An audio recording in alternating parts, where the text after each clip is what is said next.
जय माता संतोषी। जय माता संतोषी।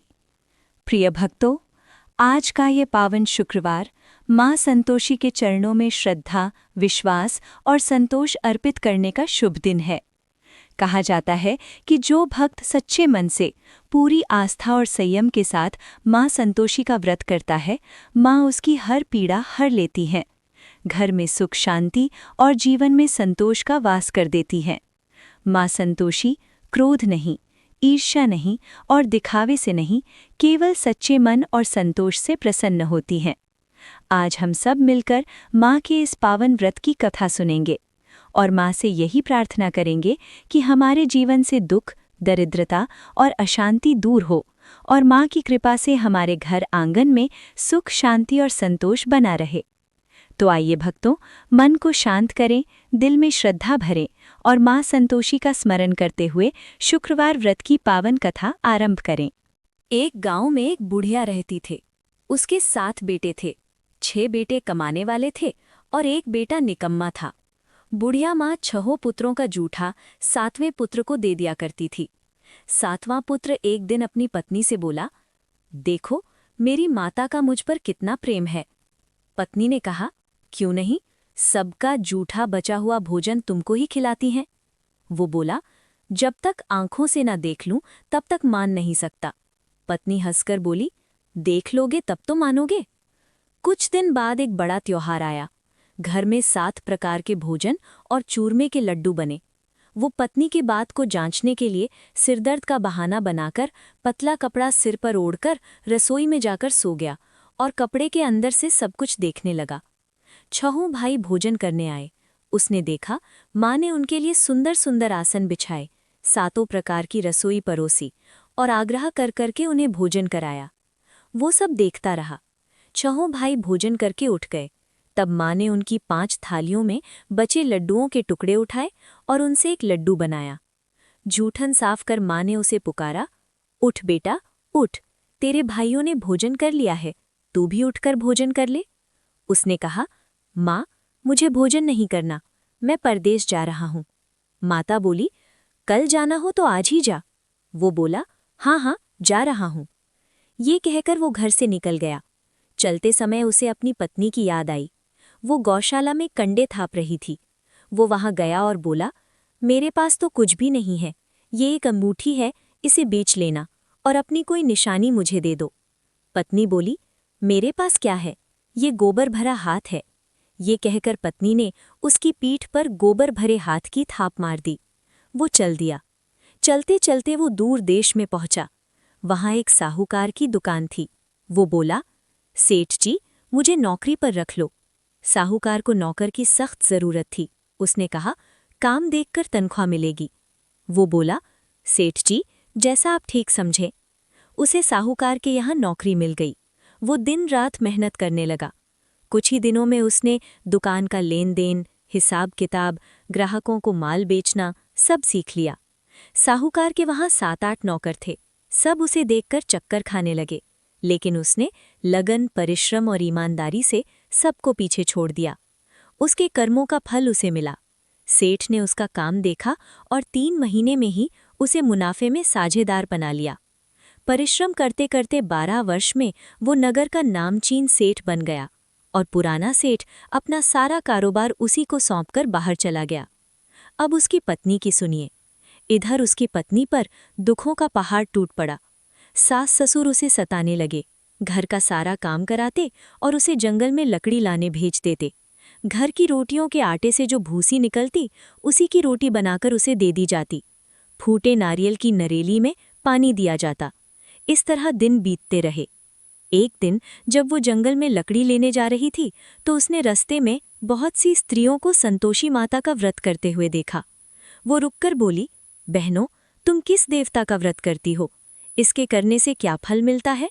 इस व्रत की विधि क्या है? यदि तुम मुझे इसका विधान समझा दोगी तो मैं तुम्हारा बहुत एहसान मानूंगी। उनमें से एक स्त्री बोली, सुनो बहन, ये संतोषी माता का व्रत है। इसके करने से निर्धनता और दरिद्रता का नाश होता है, लक्ष्मी का वास होता है, मन की चिंताएं दूर होती हैं, मन को प्रसन्नता और शांति मिलती है, निपुति को पुत्र मिलता है, यदि प्रीतम बाहर गया हो तो वो शीघ्र ही लौट आता है। कुंवारी कन्या को मनचाहा वर मिलता है। चलता मुकदमा समाप्त हो जाता है। कलह कलेश मिटते हैं। मुख में शांति रहती है। घर में धन संपत्ति बढ़ती है और मन में जो भी कामना हो सब संतोषी माता की कृपा से पूरी होती हैं। इसमें कोई संदेह नहीं। वह पूछने लगी, ये व्रत कैसे किया जाता है, यह भी बताओ तो बड़ी कृपा होगी। वह स्त्री कहने लगी, बिना परेशानी, श्रद्धा और प्रेम से जितना भी बन सके प्रसाद लेना। 5.25 पैसे से 5.25 आने तक तथा इससे भी अधिक अपनी शक्ति और भक्ति के अनुसार गुड़ और चना लेना। हर शुक्रवार को निराहार रहकर कथा कहना और सुनना। इसके नियम बीच में कम न हो न टूटें। लगातार नियमों का पालन करना। यदि सुनने वाला कोई न मिले तो घी का दीपक जलाकर उसके आगे जल का पात्र रखकर कथा कहना, परंतु नियम न टूटें। जब तक कार्य सिद्ध ना हो नियमों का पालन करते रहना और कार्य सिद्ध हो जाने पर ही व्रत का उद्यापन करना। 3 मास में माता पूरा फल प्रदान करती हैं। यदि किसी के ग्रह भी खोटे हों तो माता 1 वर्ष में अवश्य उन्हें अनुकूल कर देती हैं। कार्य सिद्ध होने पर ही उद्यापन करना चाहिए, बीच में नहीं। उद्यापन में 2.5 सेर आटे का खाजा, उसी अनुसार खीर तथा चने का साग बनाना, 8 बच्चों को भोजन कराना।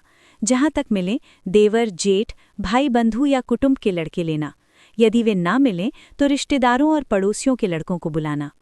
उन्हें भोजन कराकर यथाशक्ति दक्षिणा देना और माता का नियम पूरा करना। ध्यान रखना, उस दिन घर में कोई भी खटाई न खाए। यह सुन वह वहाँ से चल दी। रास्ते में लकड़ी के बोझ को बेच दिया और उन पैसों से गुड़ चना ले माता के व्रत की तैयारी करती हुई आगे बढ़ी। रास्ते में संतोषी माता के मंदिर में जाकर माता के चरणों में लौटने लगी, विनती करने लगी, माँ, मैं दीन हूँ, निपट मूर्ख हूँ, व्रत के नियम कुछ भी नहीं जानती, मैं बहुत दुखी हूँ। हे माता, मेरा दुख दूर करो, मैं तेरी शरण में हूँ।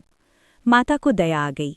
एक शुक्रवार बीता, दूसरे शुक्रवार को उसके पति का पत्र आया और तीसरे शुक्रवार को उसका भेजा हुआ पैसा भी आ पहुंचा। यह देखकर जेठानी मुंह से कोड़ने लगी, इतने दिनों बाद इतना सा पैसा आया, इसमें क्या बड़ाई है। लड़के ताने देने लगे। काकी के पास अब पत्र आने लगे, रुपया आने लगा, अब तो काकी की खातिर बढ़ेगी, अब तो काकी बुलाने से भी नहीं बोलेगी। बेचारी सरलता से कहती, भैया, पत्र आए, रुपया आए तो हम सब के लिए ही अच्छा है। ऐसा कहकर आंखों में आंसू भरकर वह संतोषी माता के मंदिर में गई और मातेश्वरी के चरणों में गिरकर रोने लगी। माँ, मैंने तुमसे पैसा नहीं मांगा, मुझे पैसे से क्या काम, मुझे तो अपने सुहाग से काम है, मैं तो अपने स्वामी के दर्शन और सेवा मांगती हूँ। तब माता ने प्रसन्न होकर कहा, जा बेटी, तेरा स्वामी शीघ्र ही आएगा। यह सुनकर वह खुशी से बावली हो गई और घर आकर अपने काम में लग गई। उधर संतोषी माता विचार करने लगी, इस भोली पुत्री से मैंने कह तो दिया कि तेरा पति शीघ्र आएगा, पर आएगा कहाँ से, वह तो इसे स्वप्न में भी याद नहीं करता, इसे इसकी याद दिलाने तो मुझे ही जाना पड़ेगा।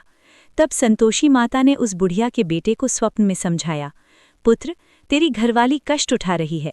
वह बोला, हाँ माता, यह तो मुझे भी मालूम है, पर क्या करूं, वहां से कैसे जाऊं, परदेश की बात है, लेन देन का सारा हिसाब किताब है, कोई जाने का रास्ता नजर नहीं आता, आप ही कोई राह दिखाइए कि वहां से कैसे जाऊं। माँ कहने लगी, सवेरे नहा धोकर संतोषी माता का नाम ले, घी का दीपक जला, दंडवत कर और दुकान पर जा बैठना। देखते देखते तेरा लेन देन चुक जाएगा, जमा माल बिक जाएगा, सांझ होते होते धन का ढेर लग जाएगा। वो अगले दिन सुबह बहुत जल्दी उठा। उसने अपने मित्र, बंधुओं और परिचितों से स्वप्न में माता द्वारा कही गई बात कह सुनाई। वे सब उसकी बात सुनकर उसकी खिल्ली उड़ाने लगे। वे कहने लगे, कहीं कभी सपने की बात भी सच्ची होती है। एक बूढ़ा व्यक्ति बहुत समझदार था। वो बोला, देखो भाई, मेरी बात मानो, इस तरह सांच या झूठ कहने के बदले देवता ने जैसा कहा है वैसा ही करना, तेरा क्या जाता है। बूढ़े की बात मानकर नहा धोकर उसने संतोषी माता को प्रणाम किया, फिर घी का दीपक जलाकर दुकान पर जा बैठा। शाम तक धन का ढेर लग गया। वो हैरान हुआ, मन में संतोषी माता का नाम ले प्रसन्न हो घर जाने के वास्ते गहना, कपड़ा व सामान खरीदने लगा। सब काम से निपट वो अपने घर को रवाना हुआ। उधर उसकी पत्नी जंगल में लकड़ी लेने गई थी। लौटते वक्त थक जाने के कारण वो संतोषी माता के मंदिर पर विश्राम करने बैठ गई। ये तो उसका रोज रुकने का स्थान था। धूल उड़ती देख उसने माता से पूछा, हे माता, ये धूल कैसी उड़ रही है। माँ ने कहा, हे पुत्री, तेरा पति आ रहा है। अब तू ऐसा कर, लकड़ियों के 3 बोझ बना, एक नदी के किनारे रख, दूसरा मेरे मंदिर पर और तीसरा अपने सिर पर रख। तेरे पति को लकड़ी का गड्ढा देखकर मोह पैदा होगा, वो वहां रुकेगा, नाश्ता पानी बना खाकर माँ से मिलने जाएगा। तू लकड़ी का बोझ उठाकर जाना और बीच चौक में गड्ढा डालकर 3 आवाजें जोर से लगाना। लो सासूजी, लकड़ियों का गड्ढा लो, भूसी की रोटी दो, नारियल की खोपरे में पानी दो, आज कौन मेहमान आया है। संतोषी माँ की बात सुनकर वो बहुत अच्छी तरह माँ कहकर प्रसन्न मन से लकड़ियों के 3 बोझ बना लाई। एक नदी के तट पर, दूसरा माता के मंदिर पर रखा। इतने में ही मुसाफिर वहां आ पहुंचा। सूखी लकड़ी देख उसे इच्छा हुई कि अब यहीं विश्राम कर ले और भोजन बनाकर खा पीकर गांव चले। इस प्रकार भोजन कर विश्राम कर वो अपने गांव में आ गया। उसी समय बहू सिर पर लकड़ी का गड्ढा लिए आई। उसने गड्ढा आंगन में डाल जोर से 3 आवाजें दी। लो सासूजी, लकड़ी का गड्ढा लो, भूसी की रोटी दो, नारियल के खोपरे में पानी दो, आज कौन मेहमान आया है। ये सुनकर सास ने अपने दिए हुए कष्टों को भुलाने के लिए कहा, बहू तू ऐसा क्यों कहती है, तेरा मालिक ही तो आया है, बैठ, मीठा भात खाकर कपड़े गहने पहन। पत्नी की आवाज़ सुनकर उसका स्वामी बाहर आया और उसके हाथ में पहनी अंगूठी देख व्याकुल हो गया। उसने माँ से पूछा, माँ ये कौन है। माँ बोली, बेटा तेरी पत्नी है, आज 12 वर्ष हो गए हैं, जब से तू गया है तब से सारे गांव में जानवर की तरह भटकती फिरती है, काम काज कुछ करती नहीं, चारों समय आकर खा जाती है। अब मुझे देखकर भूसी की रोटी और नारियल के खोपरे में पानी मांगती है। वो बोला, माँ मैंने इसे भी देखा है और तुम्हें भी, मुझे दूसरे घर की चाबी दो, मैं उसमें रहूंगा। ठीक है बेटा, जैसी तेरी मर्जी, कहकर माँ ने चाबी का गुच्छा बेटे के सामने रख दिया। उसने दूसरे घर को खोलकर सारा सामान जमाया। एक ही दिन में वहां राजा के महल जैसा ठाट बाट बन गया। अब क्या था, वो सुख भोगने लगी। अगला शुक्रवार आया। उसने पति से कहा, मुझे संतोषी माता का उद्यापन करना है। पति बोला, बहुत अच्छा, खुशी से कर लो। वो उद्यापन की तैयारी करने लगी। जेठ के लड़कों को भोजन के लिए कहने गई, उन्होंने मंजूर किया, परंतु पीछे से जेठानी ने अपने बच्चों को सिखलाया, देखो रे, भोजन के समय सब लोग खटाई मांगना, जिससे उसका उद्यापन पूरा ना हो। लड़के भोजन करने आए, खीर पेट भरकर खाई, परंतु बात याद आते ही कहने लगे, हमें कुछ खटाई खाने को दो, खीर खाना हमें भाता नहीं, देखकर अरुचि होती है। लड़के उठ खड़े हुए और बोले, पैसे लाओ। भोली बहू कुछ जानती न थी, उसने उन्हें पैसे दे दिए। लड़कों ने बाजार जाकर उन पैसों से इमली खरीदी और खाई। ये देखकर बहू पर माताजी ने कोप किया। राजा के दूत उसके पति को पकड़कर ले गए। अब सब मालूम हो जाएगा जब जेल की लोटी खाएगा। बहू से ये वचन सहन नहीं हुए। वो संतोषी माता के मंदिर में गई और कहने लगी, माता तुमने ये क्या किया, हंसाकर क्यों रुलाने लगी। माँ बोली, पुत्री तूने मेरा व्रत भंग किया है, इतनी जल्दी सब बातें भुला दी। वो बोली, माता भूली तो नहीं हूँ, न कुछ अपराध किया है, मुझे तो लड़कों ने भूल डाल दिया, मुझे क्षमा करो माँ। माँ बोली, ऐसी भूल भी कहीं होती है। वो बोली, अब कोई भूल नहीं होगी, अब बताओ मेरे पति कैसे आएंगे। माँ बोली, पुत्री जा, तेरा पति तुझे रास्ते में ही आता मिलेगा। वो मंदिर से निकलकर बाहर आई तो रास्ते में ही उसे अपना पति मिला। उसने पूछा, कहाँ गए थे। वो बोला, इतना धन जो कमाया है उसका कर राजा ने मांगा था, वही भरने गया था। वो प्रसन्न होकर बोली, भला हुआ, अब घर चलो। फिर अगला शुक्रवार आया। वो बोली, मुझे माता का उद्यापन करना है। पति ने कहा, ठीक है करो। वो फिर जेठ के लड़कों से भोजन को कहने गई। जेठानी ने लड़कों को सिखा दिया कि तुम पहले ही खटाई मांगना। लड़के भोजन करने बैठे, लेकिन भोजन से पहले ही कहने लगे, हमें खीर पूरी नहीं भाती, जी बिगड़ता है, कुछ खटाई खाने को दो। वो बोली, खटाई खाने को नहीं मिलेगी, खाना हो तो खाओ। उनके उठकर चले जाने पर उसने ब्राह्मणों के लड़के बुलाकर भोजन करवाया। दक्षिणा की जगह उन्हें एक एक फल दिया। इससे संतोषी माता प्रसन्न हो गईं। माता की कृपा से 9 माह बाद उसे चंद्रमा के समान सुंदर पुत्र प्राप्त हुआ। पुत्र को लेकर वो प्रतिदिन संतोषी माता के मंदिर जाने लगी। माँ ने सोचा, ये रोज आती है, आज क्यों न मैं ही इसके घर चलूं। ये विचार कर माता ने भयानक रूप बनाया। गुड़ और चने से सना मुख, ऊपर से मुंड के समान होंठ जिन पर मक्खियां भिनभिना रही थीं। दहलीज में पैर रखते ही उसकी सास चिल्लाई, देखो रे, कोई चुड़ैल डाकिनी चली आ रही है, लड़को इसे भगाओ, नहीं तो सबको खा जाएगी। बहू रोशनदान से देख रही थी। वो प्रसन्न हो उठी, आज मेरी माता मेरे घर आई हैं, ये कहकर दूध पीते बच्चे को गोद से उतार दिया। इस पर सास क्रोध में भरकर बोली, अरी रांड, इसे देखकर कैसी उतावली हुई है जो बच्चे को पटक दिया। इतने में माँ के प्रताप से जहाँ देखो वहाँ लड़के ही लड़के नजर आने लगे। तब बहू बोली, माँ जी, मैं जिनका व्रत करती हूँ ये वही संतोषी माता है। इतना कहे उसने झट से घर के सारे किवाड़ खोल दिए। सबने माता के चरण पकड़ लिए और विनती कर कहने लगे, हे माता, हम मूर्ख हैं, अज्ञानी हैं, तुम्हारे व्रत की विधि हम नहीं जानते। तुम्हारा व्रत भंग कर हमने बड़ा अपराध किया है। हे माता, हमारे अपराध क्षमा करो। इस प्रकार बार बार कहने पर संतोषी माता प्रसन्न हुई। इसके बाद उसकी सास बोली, हे संतोषी माता, आपने बहू को जैसा फल दिया वैसा सबको देना। जो ये कथा सुने या पढ़े उसका मनोरथ पूर्ण हो। इस प्रकार हे माता संतोषी, जो कोई भी श्रद्धा और विश्वास के साथ आपकी ये शुक्रवार व्रत कथा सुनता है, सुनाता है और व्रत करता है, उसके घर से दरिद्रता, क्लेश और अशांति दूर होती है। हे माता, आप अपने भक्तों के सभी कष्ट हर लेती हैं, उनके घर में सुख, शांति, धन और संतोष का वास कराती हैं। जिसने भी सच्चे मन से आपका नाम लिया है, आपने उसकी झोली खुशियों से भर दी है।